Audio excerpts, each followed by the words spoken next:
दोस्तों, तो हम आज BSc फर्स्ट ईयर का मैथ बतलाएंगे और जो 12th का वो भी देख सकता है। और ये अलजेब्रा त्रिकोणमिति यानी से चैप्टर से हो जाएगा। पहला है कम्प्लेक्स नंबर, इस टॉपिक इसमें उठाए है। तो आइए समझते हैं कि कम्प्लेक्स नंबर क्या है। तो मान लेते हैं कि जेड बराबर, मानते नहीं जेड बराबर होता ही है एक्स प्लस आई आती एक्स प्लस आई वाई क्या हो जाएगा, आई और वाई क्या हो जाएगा कम्प्लेक्स नंबर के रूप में। अगर ऐसा फॉर्म में कोई है तो क्या कह देंगे कि यह कम्प्लेक्स नंबर है। क्लियर है। अब यहाँ पर हम समझते हैं कम्प्लेक्स नंबर में हमको क्या क्या चीज निकालना रहता है। तो सबसे पहले यहाँ पर हमको मॉडुलस निकालना रहता है, मॉडुलस। तो मॉडुलस के बारे में समझ लेते हैं। इसको आर से सूचित किया जाता है। तो इसका फॉर्मूला क्या होता है, डायरेक्ट फॉर्मूला पर अभी समझते हैं। इसका फॉर्मूला होता है √(x² + y²। सब चीज बताएंगे क्या क्या होता है। इसमें से हमको आर्गूमेंट निकालना रहता है, आर्गूमेंट। इसके ARG ऐसे हम करके लिख सकते हैं, या थीटा लिख सकते हैं, या tan theta tan inverse y/x लिख सकते हैं। ठीक है।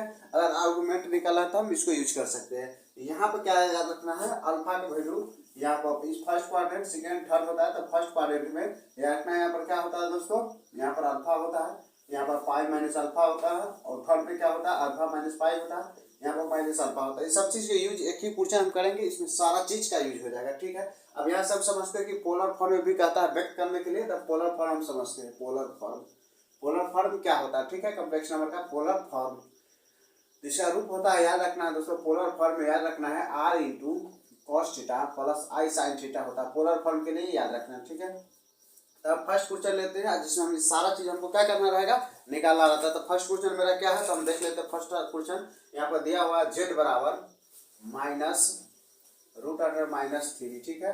अब यहाँ पे एक पॉइंट और दोस्तों यहाँ पे याद रखना है, आई का वैल्यू क्या क्या होता है। आइए हम यहाँ पर शॉर्ट रूप में बतलाते हैं। आई के पावर होता है, क्या होता है दोस्तों, याद रखना है, आई के पावर होता है -√(-1). आई बराबर क्या होता है, √(-1). ठीक है। और आई स्क्वायर बराबर क्या होता है दोस्तों, तो इसका स्क्वायर करेंगे तो कितना हो जाएगा, -1। ठीक है। इस पर से आई क्यू का वैल्यू क्या होता है, तो आई क्यू का वैल्यू मतलब -√(-) हो जाएगा, याद रखना है। और आई के पावर 4 का वैल्यू क्या होता है, तो याद रखना आई के पावर 4 का वैल्यू 1 होता है। तो ऐसे इसको हम आई नहीं, ऐसे आयोटा पढ़ते हैं, है ना, क्या पढ़ते हैं, आयोटा पढ़ते हैं। तो आप इसको याद रख सकते हैं। ये सारा चीज जितना हम फॉर्मूला लिखे एक ही क्वेश्चन में सारा चीज का यूज हो जाएगा। जैसे कि यहाँ पर दिया हुआ है जेड बराबर, तो इसमें क्या निकालना है दोस्तों, सबसे पहले इसमें रियल पार्ट निकालना है ना। इसको क्या कहते हैं दोस्तों, रियल पार्ट कहते हैं। क्या कहते हैं, रियल पार्ट। इसको क्या कहते हैं, इमेजिनरी पार्ट कहते हैं। तो पहला तो इसमें क्वेश्चन आपको कह सकता है इसका रियल पार्ट और इमेजिनरी पार्ट फाइंड करे।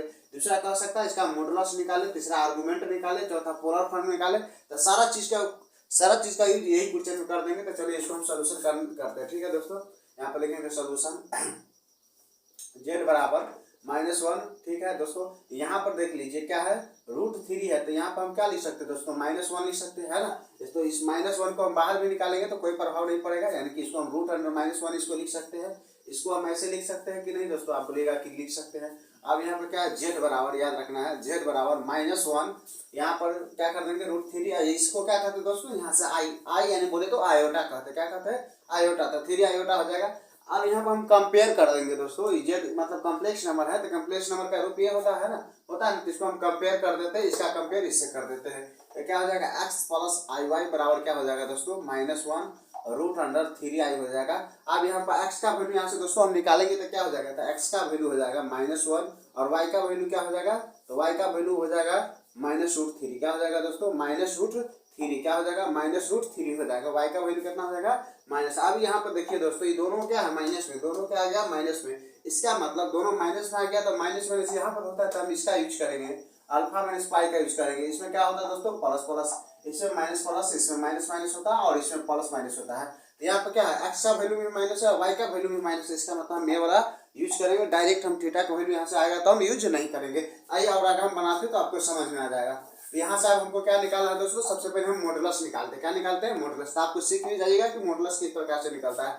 यहाँ पर लिख देते हैं मॉडुलस। ठीक है दोस्तों, तो मॉडुलस यहाँ पर हम निकालते हैं। मॉडुलस बोले तो आर बोले, है ना।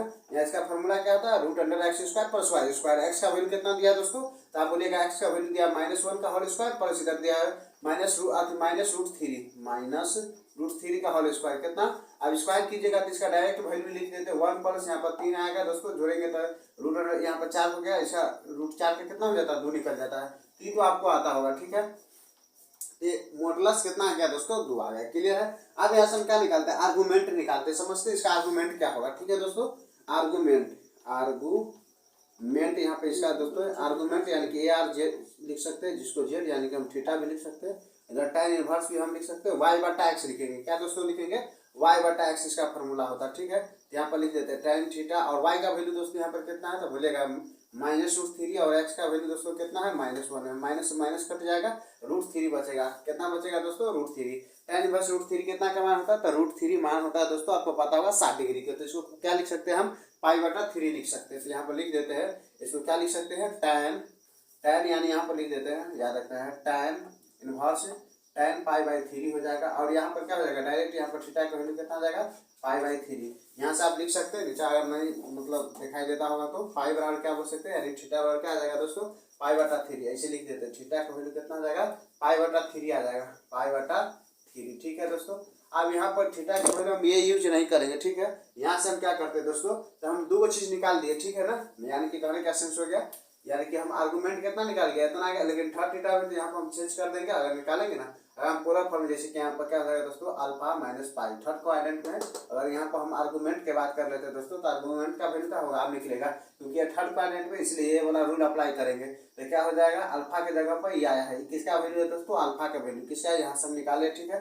ये किसका वैल्यू है? अल्फा का वैल्यू है। तो अल्फा का वैल्यू यहाँ पर रख देते हैं। ये तो पहले को लिख देते हैं π/3, ये पाई दिया हुआ है, यहाँ पर घटाएंगे तो कितना हो जाएगा? 2π/3 हो जाएगा। दोस्तों मेरा क्या आ गया? तो ये आर्गूमेंट आ गया, बोल सकते हैं हम थीटा आ गया। क्या दोस्तों आ गया? यह थीटा आ गया, ठीक है। क्योंकि हम डायरेक्ट यहाँ पर थीटा यूज नहीं कर सकते हैं, क्योंकि x और y क्या है? माइनस में। क्लियर है? अब यहाँ से हम समझते हैं, ये दोनों मेरा निकल गया। मॉडुलस कितना आया दोस्तों? तो मॉडुलस कहेगा 2 आया। आर्गूमेंट यानी कि कितना आया? आर्गूमेंट बोले तो ये आ गया -2π/3। अब यहाँ से हम क्या निकालते हैं? पोलर फॉर्म निकालते हैं। क्या निकालते हैं? पोलर फॉर्म निकालते हैं। इसका यहाँ पे एक चीज और दोस्तों आप निकाल सकते हैं, इसका क्या बोल सकते हैं? Polar form. चलिए ठीक है, पहले पोलर फॉर्म इसका निकाल लेते हैं। यहाँ पर पोलर फॉर्म का फॉर्मूला सिंपल ही होता है। तो डायरेक्ट हम इसका आंसर लिख देते हैं, है ना, स्पेस कम है। तो आज लिखने के आर का दोस्तों कितना है? 2 है।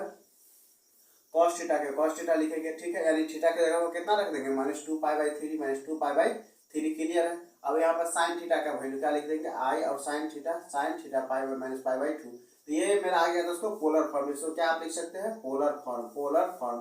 सिंपली इसको आप पोलर फॉर्म लिख सकते हैं, पोलर फॉर्म लिख सकते हैं, ठीक है। तो पोलर फॉर्म निकल गया। इधर क्या निकल गया?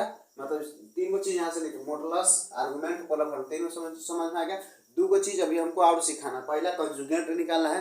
तो कंजुगेट क्या होता है दोस्तों? कंजुगेट अगर हम यहाँ पर निकालते हैं तो यहाँ पर समझा देते हैं। इसका कंजुगेट कितना हो जाएगा दोस्तों? तो x माइनस आई, क्या हो जाएगा दोस्तों? -IY हो जाएगा। चाहे आयोटा भी बोल सकते हैं, प्लस है तो माइनस, माइनस रहता है तो प्लस हो जाएगा। तो ये क्या हो जाएगा? कंजुगेट हो जाएगा। इसके अलावा दोस्तों दो चीज और यहाँ पर निकालना रहता है। कहेगा इसका मतलब क्या बोलेगा? कॉम्प्लेक्स नंबर दे देगा, उसका रियल पार्ट बोलेगा निकालने के लिए, और क्या बोलेगा दोस्तों? इमेजिनरी पार्ट बोलेगा निकालने के लिए, ठीक है। तो एक क्वेश्चन यहाँ पर रियल पार्ट और इमेजिनरी पार्ट के भी करवा देते हैं कि रियल पार्ट और इमेजिनरी पार्ट हम किस तरह से क्या करते हैं दोस्तों? फाइंड आउट करते हैं, ठीक है।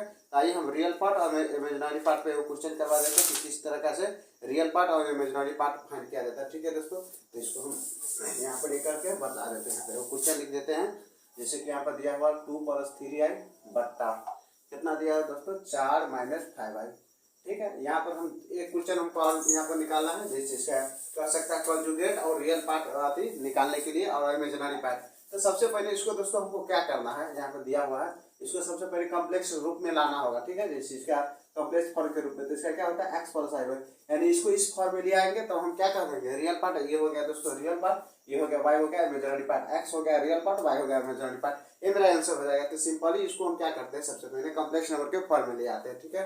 आइए इसका दोस्तों रेशनलाइज करते हैं। तो क्या हो जाएगा? 2 + 3i बट्टा 4 - 5i, और इसको क्या करते हैं दोस्तों? यहाँ पर गुना कर देते, ठीक है। यहाँ माइनस है तो सिंपली यहाँ पर क्या करना है? प्लस से गुना कर देना, 4 + 5i हो जाएगा। अब यहाँ पर रेशनलाइज तो आपको करना आता होगा, यानी कि गुना कर देते हैं इसमें, है ना। इससे 4 गुना कितना हो जाएगा दोस्तों? 8 हो जाएगा। 5 दूना 10i, ये आयोटा भी आप पढ़ सकते हैं, ठीक है ना। 4 × 12i, और यहाँ पर कितना हो जाएगा? 5 × 15i²। क्लियर है?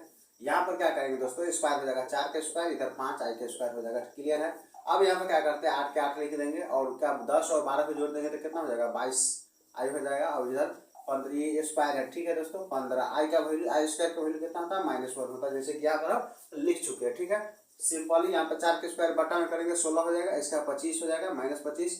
आई स्क्वायर हो जाएगा, ठीक है। तो आई स्क्वायर की वैल्यू हम रख देते, कितना होता है -1, माइनस गुने -1 कर देंगे तो क्या हो जाएगा प्लस होगा। एक स्टेप हम और ले लेते हैं, कोई बात नहीं, -15 हो जाएगा और -8 हो जाएगा, ठीक है।